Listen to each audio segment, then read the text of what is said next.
দেখো আলুর দমটা কত সুন্দর হয়েছে। এই আলুর দম দিয়ে লুচি খেতে খুব ভালো লাগে বন্ধুরা। তো যদি এইরকম আলু চাও তৈরি করতে, পুরো রেসিপিটা আজকে দেখে নাও। নমস্কার বন্ধুরা, আজকে আমি আবার একটা নতুন রেসিপি নিয়ে এসেছি। তো আমি আজকে আলুর একটা রেসিপি করব। তার জন্য আলুগুলোকে আমি প্রথমে সিদ্ধ করে নেব। আলুগুলো এবার আমি সিদ্ধ বসতে দিই। দেখো বন্ধুরা, এখানে আমি কিছুটা আদা কেটে নিয়েছি। এবার আদাটা আমি পিষে নেব। আজকে কি জানো তো বন্ধুরা, আজকে কিসের উপোস বলো তো? সেই উপলক্ষে না আলুটা করা। আরো আজকে হচ্ছে অনেকে অন্নপূর্ণা অষ্টমী বলে, অনেকে বাসন্তী পূজারও অষ্টমী বলে। আজকে অষ্টমী আছে, তাই অষ্টমীতে ভাত তরকারি খেতে নেই, আমাদের এখানে লুচি তরকারি ওইসবই খাওয়া হয়। সেই উপলক্ষে আমরা এই আলুর তরকারিটা করছি। আদাটা আমার পেশা হয়ে গেছে, এবার তুলে ফেলবো। এখানে আমি কিছুটা মগজ দানা নিয়েছি, এবার মগজ দানাটা আমি বেটে নেব।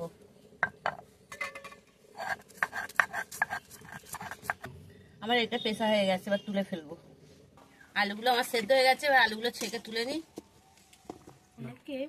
আলুগুলো ছাড়ানো হয়ে গেছে, এবার আলুগুলো আমি একটু মাঝান থেকে দুখাদি করে নেব। দেখা এই বন্ধুরা, এই আদাটা আমি যে বেটে রেখেছি, এই আদার মধ্যে আমি এক একে সব মশলাগুলো দিয়ে দেবো। প্রথমে লবণ দিয়ে দিলাম, চিনি, হলুদ, ধনে গুঁড়ো, জিরে গুঁড়ো, কাশ্মীরি লঙ্কা গুঁড়ো। এবার এগুলো একটু আমি ভালো করে একটু জল দিয়ে মিশিয়ে নেব।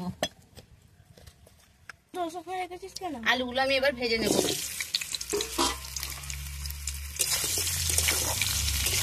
আলুগুলো লাল করে আমি ভেজে নেব। প্রথমে আলুগুলো আমার ভাজা হয়ে গেছে, লাল লাল করে এবার আমি তুলে নেবো। বেশি আর লাল করবো না। এতে একটা শুকনো লঙ্কা, 5 ফোড়ন, গোটা গরম মশলা এর মধ্যে দিয়ে দেবো। এবার টমেটোগুলো দিয়ে দেবো।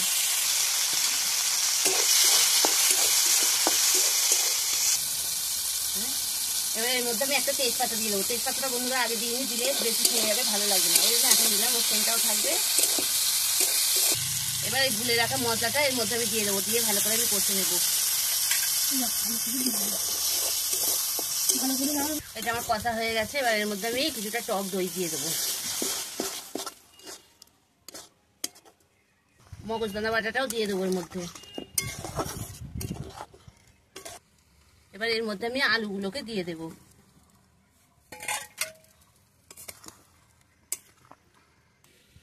দুটো কাঁচা লঙ্কা অল্প একটু ছিঁড়ে দিয়ে দিয়েছি।